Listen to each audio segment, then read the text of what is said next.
I could see that you're a person of high caliber, but you didn't pass your exam, and it was quite a shock to you. I mean, it's very negative because it's a result that I didn't expect, and then there was no confidence left. I would be lying to say if there was any confidence left.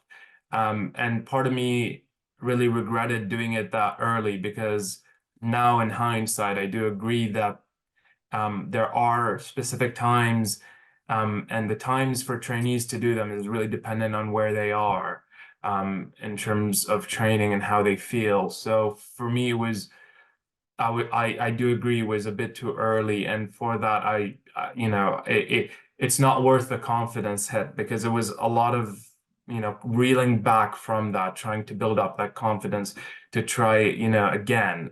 And I think that's the first probably 3 weeks. I just kind of couldn't believe I was kind of really upset and down with it. And then thoughts of, can I actually get through this exam?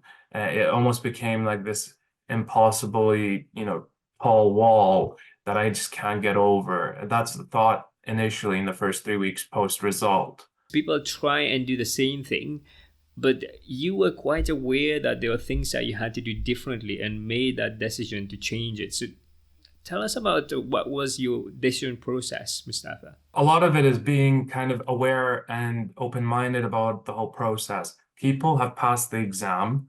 I have personal colleagues who I know have passed the exam. So first thought is it's not impossible and it's not out there to get you. That's the thing. The next thought is, okay, where did I go wrong? And so I started initially watching YouTube videos, just Googling to see resources, and there's a multitude of individuals and companies and resources on YouTube, and they explain the exam. I went through the official RCGP videos again, which I have actually watched back in August, and kind of picked up a few things that I really missed, but they were quite important that they told us themselves. And that kind of, with that open mindset, I said, okay, I probably didn't know what I was doing going in the first time.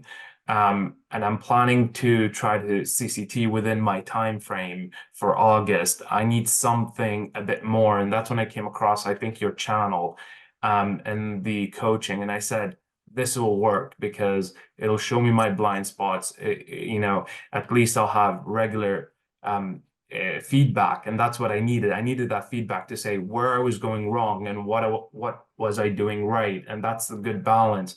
Because I've practiced actually a couple times with friends for the first time, but and colleagues, but the feedback is always quite positive and oh, you'll do fine. But I needed actual objective feedback with someone who has that experience to say, actually, you know what, you can do this better this way. And that's what kind of led up to where I found you. Are you feeling unsure about the SCA? Maybe you don't know what to do or you don't know whether you're doing the right thing.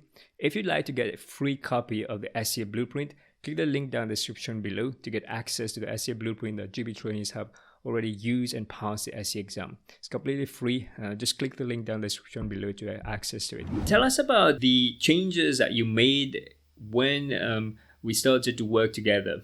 I took your advice. I mean, I remember the very first coaching session, I felt decimated in a sense because I was like, oh my goodness, this is not going so well. And if you remember, we just had just a week, I think, like 5 weeks to the next exam sitting that I'd booked for. And I remember I'm like, okay, there's quite a bit that needs to be fixed. And if you recall, it was all about the structure. I'll never forget it because my structure was all over the place. And you've advised me to kind of look at the blind spots using the companion, which is a very simple kind of setup that you have set. Basically writing things, and reviewing things I didn't know. So I started from then really pushing hard for making sure all of this is in the right place. But I remember that from that very first session, then I was like, yes, okay, I can see exactly where things are going wrong. And I started really working on that. So I focused heavily on getting a good focus structure that is appropriate and fluid. And it kind of went from there. And the feedback, I'd come back with questions for you and you'd answer them, maybe just one question or two question each time. And then your cases became more and more kind of difficult that we ran through, which challenged me, and you would nitpick at more things to improve on. So it's kind of like polishing, you get a very rough stone and you polish and polish and polish that to nice shiny glass, is where that's how I felt going through the whole process. If you found this video useful, then I'm sure you're going to get a lot from watching this video. Click the video to watch it. Take care, everybody. Bye-bye.